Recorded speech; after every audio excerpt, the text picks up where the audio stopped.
अध्याय 3 में आपका स्वागत है। बेहतर आदतें 4 सरल चरणों में कैसे बनाएं। 1898 में एडवर्ड थॉर्नडाइक नाम के एक मनोवैज्ञानिक ने एक प्रयोग किया जिसने हमारी इस समझ की नींव रखी कि आदतें कैसे बनती हैं और वे कौन से नियम हैं जो हमारे व्यवहार का मार्गदर्शन करते हैं। थॉर्नडाइक जानवरों के व्यवहार का अध्ययन करने में रुचि रखते थे और उन्होंने बिल्लियों के साथ काम करना शुरू किया। वह प्रत्येक बिल्ली को एक उपकरण के अंदर रखते थे जिसे पहेली बॉक्स, पजल बॉक्स के रूप में जाना जाता है। बॉक्स को इस तरह से डिजाइन किया गया था कि बिल्ली किसी सरल कार्य द्वारा, जैसे कि रस्सी का फंदा खींचना, एक लीवर दबाना या एक प्लेटफॉर्म पर कदम रखना, एक दरवाजे के माध्यम से बच सकती थी। उदाहरण के लिए, एक बॉक्स में एक लीवर था जिसे दबाने पर बॉक्स के किनारे एक दरवाजा खुल जाता था। एक बार दरवाजा खुल जाने के बाद बिल्ली बाहर निकलकर भोजन के कटोरे तक दौड़ सकती थी। अधिकांश बिल्लियां बॉक्स के अंदर रखे जाने के तुरंत बाद बचना चाहती थीं। वे अपनी नाक कोनों में डालती, अपने पंजे छेदों से बाहर निकालती और ढीली वस्तुओं पर पंजे मारती। कुछ मिनटों की खोज के बाद बिल्लियां संयोग से जादुई लीवर को दबा देती, दरवाजा खुल जाता और वे बच निकलती। थॉर्नडाइक ने कई परीक्षणों में प्रत्येक बिल्ली के व्यवहार को ट्रैक किया। शुरुआत में जानवर बॉक्स में बेतरतीब ढंग से घूमते थे, लेकिन जैसे ही लीवर दबाया गया और दरवाजा खुला, सीखने की प्रक्रिया शुरू हो गई। धीरे धीरे प्रत्येक बिल्ली ने लीवर दबाने की क्रिया को बॉक्स से बचने और भोजन प्राप्त करने के इनाम के साथ जोड़ना सीख लिया। 20 से 30 परीक्षणों के बाद यह व्यवहार इतना स्वचालित और आदतन हो गया कि बिल्ली कुछ ही सेकंड में बच सकती थी। उदाहरण के लिए, थॉर्नडाइक ने उल्लेख किया, बिल्ली 12 ने इस क्रिया को करने में निम्नलिखित समय लिया: 160 सेकंड, 30 सेकंड, 90 सेकंड, 60, 15, 28, 20, 22, 11, 15, 20, 12, 10, 14, 10, 8, 8, 6, 6, 7। पहले 3 परीक्षणों के दौरान बिल्ली औसतन 1.5 मिनट में बच निकली। अंतिम 3 परीक्षणों के दौरान यह औसतन 6.3 सेकंड में बच निकली। अभ्यास के साथ प्रत्येक बिल्ली ने कम गलतियां की और उनकी क्रियाएं तेज और अधिक स्वचालित हो गईं। उन्हीं गलतियों को दोहराने के बजाय बिल्ली सीधे समाधान तक पहुंचने लगी। अपने अध्ययनों से थॉर्नडाइक ने सीखने की प्रक्रिया का वर्णन करते हुए कहा, जिन व्यवहारों के बाद संतोषजनक परिणाम आते हैं उन्हें दोहराया जाता है और जो अप्रिय परिणाम उत्पन्न करते हैं उन्हें दोहराए जाने की संभावना कम होती है। उनका काम हमारे अपने जीवन में आदतें कैसे बनती हैं इस पर चर्चा करने के लिए एक आदर्श शुरुआती बिंदु प्रदान करता है। ये कुछ मूलभूत प्रश्नों के उत्तर भी प्रदान करता है, जैसे आदतें क्या है और मस्तिष्क उन्हें बनाने की जहमत ही क्यों उठाता है। आपका मस्तिष्क आदतें क्यों बनाता है? आदत एक ऐसा व्यवहार है जिसे इतनी बार दोहराया गया है कि वह स्वचालित हो गया है। आदत बनने की प्रक्रिया परीक्षण और त्रुटि, ट्रायल एंड एरर से शुरू होती है। जब भी आप जीवन में किसी नई स्थिति का सामना करते हैं तो आपके मस्तिष्क को एक निर्णय लेना होता है, मैं इस पर कैसे प्रतिक्रिया दूं। पहली बार जब आप किसी समस्या का सामना करते हैं तो आप सुनिश्चित नहीं होते कि इसे कैसे हल किया जाए। थॉर्नडाइक की बिल्ली की तरह आप बस ये देखने के लिए चीजें आजमा रहे हैं कि क्या काम करता है। इस अवधि के दौरान मस्तिष्क में न्यूरोलॉजिकल गतिविधि उच्च होती है। आप स्थिति का सावधानीपूर्वक विश्लेषण कर रहे हैं और कैसे कार्य करना है इस पर सचेत निर्णय ले रहे हैं। आप बहुत सारी नई जानकारी ले रहे हैं और उन सब का मतलब समझने की कोशिश कर रहे हैं। मस्तिष्क सबसे प्रभावी कार्रवाई सीखने में व्यस्त है। कभी कभी एक बिल्ली की तरह जो लीवर दबाती है, आप एक समाधान पर पहुंच जाते हैं। आप चिंतित महसूस कर रहे हैं और आप पाते हैं कि दौड़ने से आप शांत हो जाते हैं। आप काम के एक लंबे दिन से मानसिक रूप से थक गए हैं और आप सीखते हैं कि वीडियो गेम खेलने से आपको आराम मिलता है। आप खोज रहे हैं, खोज रहे हैं, खोज रहे हैं और फिर धड़ाम, एक इनाम। जब आपको एक अप्रत्याशित इनाम मिलता है तो आप अगली बार के लिए अपनी रणनीति बदल देते हैं। आपका मस्तिष्क तुरंत उन घटनाओं को सूचीबद्ध करना शुरू कर देता है जो इनाम से पहले हुई थीं। 1 मिनट रुको, ये अच्छा लगा, मैंने उससे ठीक पहले क्या किया था। ये सभी मानव व्यवहार के पीछे का फीडबैक लूप है। कोशिश करो, असफल हो, सीखो, अलग तरीके से कोशिश करो। अभ्यास के साथ बेकार की हरकतें दूर हो जाती हैं और उपयोगी क्रियाएं मजबूत हो जाती हैं। यही आदत का बनना है। जब भी आप किसी समस्या का बार बार सामना करते हैं तो आपका मस्तिष्क उसे हल करने की प्रक्रिया को स्वचालित करना शुरू कर देता है। आपकी आदतें केवल स्वचालित समाधानों की एक श्रृंखला है जो उन समस्याओं और तनावों को हल करती है जिनका आप नियमित रूप से सामना करते हैं। जैसा कि व्यवहार वैज्ञानिक जेसन रेहा लिखते हैं, आदतें बस हमारे वातावरण में बार बार आने वाली समस्याओं के विश्वसनीय समाधान है। जैसे जैसे आदतें बनती हैं, मस्तिष्क में गतिविधि का स्तर कम हो जाता है। आप उन संकेतों पर ध्यान केंद्रित करना सीखते हैं जो सफलता की भविष्यवाणी करते हैं और बाकी सब कुछ को अनदेखा कर देते हैं। जब भविष्य में ऐसी ही स्थिति उत्पन्न होती है तो आप ठीक ठीक जानते हैं कि क्या देखना है। अब किसी स्थिति के हर पहलू का विश्लेषण करने की आवश्यकता नहीं है। आपका मस्तिष्क परीक्षण और त्रुटि की प्रक्रिया को छोड़ देता है और एक मानसिक नियम बनाता है। अगर ये तो वाह, इन संज्ञात्मक लिपियों कॉग्निटिव स्क्रिप्ट्स का स्वचालित रूप से पालन किया जा सकता है जब भी स्थिति उपयुक्त हो। अब जब भी आप तनाव महसूस करते हैं तो आपको दौड़ने की इच्छा होती है। जैसे ही आप काम से घर के दरवाजे में प्रवेश करते हैं, आप वीडियो गेम कंट्रोलर पकड़ लेते हैं। एक विकल्प जिसके लिए कभी प्रयास की आवश्यकता होती थी, अब स्वचालित है, एक आदत बन गई है। आदतें अनुभव से सीखे गए मानसिक शॉर्टकट है। एक मायने में एक आदत केवल उन कदमों की स्मृति है जिनका आपने अतीत में किसी समस्या को हल करने के लिए पालन किया था। जब भी परिस्थितियां सही होती है तो आप इस स्मृति का उपयोग कर सकते हैं और स्वचालित रूप से उसी समाधान को लागू कर सकते हैं। मस्तिष्क के अतीत को याद रखने का प्राथमिक कारण ये है कि भविष्य में क्या काम करेगा, इसका बेहतर अनुमान लगाया जा सके। आदत निर्माण अविश्वसनीय रूप से उपयोगी है क्योंकि सचेत मन मस्तिष्क की बाधा बॉटलनेक है। ये एक समय में केवल एक ही समस्या पर ध्यान दे सकता है। नतीजतन आपका मस्तिष्क हमेशा आपके सचेत ध्यान को उस कार्य के लिए संरक्षित करने के लिए काम कर रहा है जो सबसे आवश्यक है। जब भी संभव हो, सचेत मन कार्यों को अचेतन मन को स्वचालित रूप से करने के लिए सौंपना पसंद करता है। ठीक यही होता है जब एक आदत बनती है। आदतें संज्ञानात्मक भार कॉग्निटिव लोड को कम करती हैं और मानसिक क्षमता को मुक्त करती हैं ताकि आप अपना ध्यान अन्य कार्यों पर आवंटित कर सके। उनकी दक्षता के बावजूद कुछ लोग अभी भी आदतों के लाभों के बारे में आश्चर्य करते हैं। तर्क कुछ इस तरह है, क्या आदतें मेरे जीवन को नीरस बना देंगी? मैं खुद को एक ऐसी जीवन शैली में नहीं बांधना चाहता जिसका मैं आनंद नहीं लेता। क्या इतनी दिनचर्या जीवन की जीवंतता और सहजता को छीन नहीं लेती? बिल्कुल नहीं। ऐसे प्रश्न एक झूठा द्वंद्व स्थापित करते हैं। वे आपको यह सोचने पर मजबूर करते हैं कि आपको आदतें बनाने और स्वतंत्रता प्राप्त करने के बीच चयन करना होगा। वास्तव में दोनों एक दूसरे के पूरक हैं। आदतें स्वतंत्रता को प्रतिबंधित नहीं करती हैं, वो इसे बनाती हैं। वास्तव में जिन लोगों की आदतें नियंत्रित नहीं होती हैं, वे अक्सर सबसे कम स्वतंत्रता वाले लोग होते हैं। अच्छी वित्तीय आदतों के बिना आप हमेशा ऊर्जा की कमी महसूस करेंगे। आप हमेशा महसूस करेंगे कि आप पीछे रह गए हैं। यदि आप हमेशा सरल कार्यों के बारे में निर्णय लेने के लिए मजबूर होते हैं, मुझे कब व्यायाम करना चाहिए, मैं लिखने के लिए कहाँ जाऊं, मैं बिलों का भुगतान कब करूं, तो आपके पास स्वतंत्रता के लिए कम समय होता है। जीवन के मूल सिद्धांतों को आसान बनाकर ही आप स्वतंत्र सोच और रचनात्मकता के लिए आवश्यक मानसिक स्थान बना सकते हैं।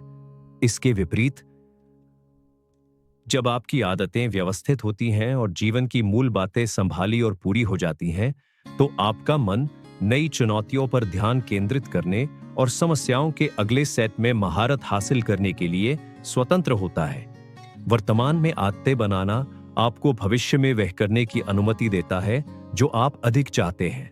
आदतें कैसे काम करती हैं, इसका विज्ञान। आदत बनाने की प्रक्रिया को 4 सरल चरणों में विभाजित किया जा सकता है: संकेत, लालसा, क्रेविंग, प्रतिक्रिया और इनाम। इसे इन मूलभूत भागों में तोड़ने से हमें यह समझने में मदद मिल सकती है कि आदत क्या है, यह कैसे काम करती है और इसे कैसे सुधारा जाए। चित्र 5, सभी आदतें एक ही क्रम में 4 चरणों से होकर गुजरती हैं। संकेत, लालसा, प्रतिक्रिया और इनाम। यह 4 चरणीय पैटर्न हर आदत की रीढ़ है और आपका मस्तिष्क हर बार इसी क्रम में इन चरणों से गुजरता है। सबसे पहले संकेत है। संकेत आपके मस्तिष्क को एक व्यवहार शुरू करने के लिए प्रेरित करता है। यह जानकारी का एक छोटा सा टुकड़ा है जो एक इनाम की भविष्यवाणी करता है। हमारे प्रागैतिहासिक पूर्वज उन संकेतों पर ध्यान दे रहे थे जो भोजन, पानी और सेक्स जैसे प्राथमिक पुरस्कारों के स्थान का संकेत देते थे। आज हम अपना अधिकांश समय उन संकेतों को सीखने में बिताते हैं जो धन और प्रसिद्धि, शक्ति और स्थिति, प्रशंसा और अनुमोदन, प्रेम और दोस्ती या व्यक्तिगत संतुष्टि की भावना जैसे द्वितीयक पुरस्कारों की भविष्यवाणी करते हैं। बेशक ये खोजें भी अप्रत्यक्ष रूप से हमारे जीवित रहने और प्रजनन की संभावनाओं में सुधार करती है, जो हमारे द्वारा किए जाने वाले हर काम के पीछे गहरा मकसद है। आपका मन लगातार आपके आंतरिक और बाहरी वातावरण का विश्लेषण कर रहा है कि पुरस्कार कहाँ स्थित है। क्योंकि संकेत पहला संकेत है कि हम एक इनाम के करीब है, यह स्वाभाविक रूप से एक लालसा की ओर ले जाता है। लालसा दूसरा चरण है और वे हर आदत के पीछे प्रेरक शक्ति है। किसी स्तर की प्रेरणा या इच्छा के बिना, एक बदलाव की लालसा के बिना हमारे पास कार्य करने का कोई कारण नहीं है। आप जो चाहते हैं वह आदत ही नहीं है, बल्कि वह अवस्था में परिवर्तन है जो यह प्रदान करती है।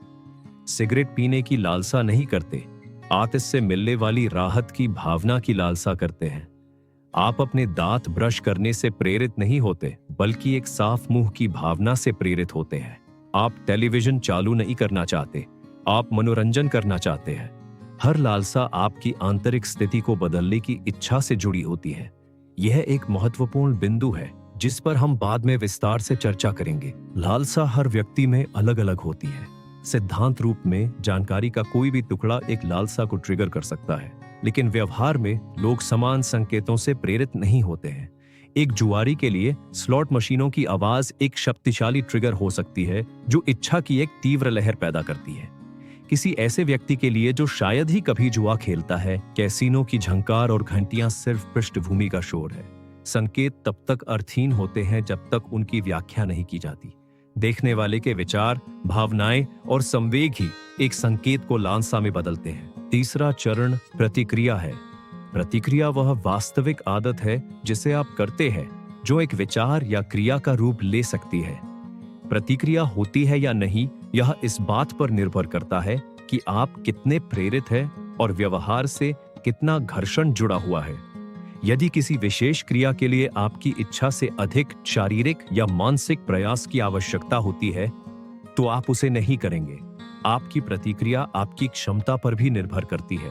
यह सरल लगता है, लेकिन एक आदत तभी हो सकती है जब आप उसे करने में सक्षम हो। यदि आप बास्केटबॉल डंक करना चाहते हैं, लेकिन हूप तक पहुंचने के लिए पर्याप्त ऊंची छलांग नहीं लगा सकते, तो आप भाग्य से बाहर हैं। अंत में प्रतिक्रिया एक इनाम देती है। इनाम हर आदत का अंतिम लक्ष्य होता है। संकेत इनाम को नोटिस करने के बारे में है, लालसा इनाम चाहने के बारे में है, प्रतिक्रिया इनाम प्राप्त करने के बारे में है। हम पुरस्कारों का पीछा करते हैं क्योंकि वे 2 उद्देश्यों की पूर्ति करते हैं। 1, वे हमें संतुष्ट करते हैं और 2, वे हमें सिखाते हैं। पुरस्कारों का पहला उद्देश्य आपकी लालसा को संतुष्ट करना है। हाँ, पुरस्कार अपने आप में लाभ प्रदान करते हैं। भोजन और पानी आपको जीवित रहने के लिए आवश्यक ऊर्जा प्रदान करते हैं। पदोन्नति मिलने से अधिक धन और सम्मान मिलता है। आकार में आने से आपके स्वास्थ्य और आपके डेटिंग की संभावनाएं बेहतर होती है। लेकिन अधिक तत्काल लाभ यह है कि पुरस्कार खाने या स्थिति हासिल करने या अनुमोदन जीतने की आपकी लालसा को संतुष्ट करते हैं। कम से कम एक पल के लिए पुरस्कार संतोष और लालसा से राहत देते हैं। दूसरा, पुरस्कार हमें सिखाते हैं कि भविष्य में कौन सी क्रियाएं याद रखने लायक है। आपका मस्तिष्क एक इनाम डिटेक्टर है। जैसे जैसे आप अपने जीवन में आगे बढ़ते हैं, आपकी संवेदी तंत्रिका तंत्र लगातार निगरानी कर रहा है कि कौन सी क्रियाएं आपकी इच्छाओं को पूरा करती है और आनंद प्रदान करती है। सुख और निराशा की भावनाएं उस फीडबैक तंत्र का हिस्सा है जो आपके मस्तिष्क को उपयोगी क्रियाओं को बेकार क्रियाओं से अलग करने में मदद करता है। पुरस्कार फीडबैक लूप को बंद करते हैं और आदत चक्र को पूरा करते हैं। यदि कोई व्यवहार 4 चरणों में से किसी में भी अपर्याप्त है तो वह आदत नहीं बनेगा। संकेत को हटा दें और आपकी आदत कभी शुरू नहीं होगी। लालसा को कम करें और आपको कार्य करने के लिए पर्याप्त प्रेरणा का अनुभव नहीं होगा। व्यवहार को कठिन बना दें और आप इसे करने में सक्षम नहीं होंगे। और यदि इनाम आपकी इच्छा को पूरा करने में विफल रहता है तो आपके पास इसे भविष्य में फिर से करने का कोई कारण नहीं होगा। पहले 3 चरणों के बिना एक व्यवहार नहीं होगा। सभी 4 के बिना एक व्यवहार दोहराया नहीं जाएगा। आदत लूप। चित्र 6 आदत के 4 चरणों को एक फीडबैक लूप के रूप में सबसे अच्छा वर्णित किया गया है। वे एक अंतहीन चक्र बनाते हैं जो आपके जीवित रहने के हर पल चल रहा है। यह आदत लूप लगातार पर्यावरण को स्कैन कर रहा है, भविष्यवाणी कर रहा है कि आगे क्या होगा, विभिन्न प्रतिक्रियाओं की कोशिश कर रहा है और परिणामों से सीख रहा है। संक्षेप में, संकेत एक लालसा को ट्रिगर करता है, एक प्रतिक्रिया को प्रेरित करता है जो एक इनाम प्रदान करता है, जो लालसा को संतुष्ट करता है और अंततः संकेत से जुड़ जाता है। साथ में ये 4 चरण एक न्यूरोलॉजिकल फीडबैक लूप बनाते हैं। संकेत, लालसा, प्रतिक्रिया, इनाम। संकेत, लालसा, प्रतिक्रिया, इनाम, जो अंततः आपको स्वचालित आदतें बनाने की अनुमति देता है। इस चक्र को आदत लूप के रूप में जाना जाता है। ये 4 चरणीय प्रक्रिया कुछ ऐसी नहीं है जो कभी-कभी होती है, बल्कि ये एक अंतहीन फीडबैक लूप है जो आपके जीवित रहने के हर पल अभी भी चल रहा है और सक्रिय है। मस्तिष्क लगातार पर्यावरण को स्कैन कर रहा है, भविष्यवाणी कर रहा है कि आगे क्या होगा, विभिन्न प्रतिक्रियाओं की कोशिश कर रहा है और परिणामों से सीख रहा है। पूरी प्रक्रिया एक पल में पूरी हो जाती है और हम इसे बार बार उपयोग करते हैं बिना ये महसूस किए कि पिछले क्षण में क्या क्या समाहित था। हम इन 4 चरणों को 2 चरणों में विभाजित कर सकते हैं, समस्या चरण और समाधान चरण। समस्या चरण में संकेत और लालसा शामिल है और यह तब होता है जब आप महसूस करते हैं कि कुछ बदलने की जरूरत है। समाधान चरण में प्रतिक्रिया और इनाम शामिल है और यह तब होता है जब आप कार्रवाई करते हैं और अपनी इच्छित परिवर्तन प्राप्त करते हैं। समस्या चरण 1 संकेत, 2 लालसा, समाधान चरण 3 प्रतिक्रिया, 4 इनाम। सभी व्यवहार एक समस्या को हल करने की इच्छा से प्रेरित होते हैं। कभी कभी समस्या ये होती है कि आप कुछ अच्छा देखते हैं और आप उसे प्राप्त करना चाहते हैं। कभी कभी समस्या ये होती है कि आप दर्द का अनुभव कर रहे हैं और आप उसे दूर करना चाहते हैं। किसी भी तरह से हर आदत का उद्देश्य आपके सामने आने वाली समस्याओं को हल करना है। अगले पृष्ठ पर दी गई तालिका में आप देख सकते हैं कि वास्तविक जीवन में ये कैसा दिखता है। इसके कुछ उदाहरण। कल्पना कीजिए कि आप एक अंधेरे कमरे में चलते हैं और लाइट स्विच चालू करते हैं। आपने इस सरल आदत को इतनी बार किया है कि ये बिना सोचे समझे हो जाती है। आप एक सेकंड के अंश में सभी 4 चरणों से गुजरते हैं। कार्य करने की इच्छा आपको बिना सोचे समझे होती है। समस्या चरण 1 संकेत, आपका फोन एक नए टेक्स्ट संदेश के साथ बजता है। 2 लालसा, आप संदेश की सामग्री जानना चाहते हैं।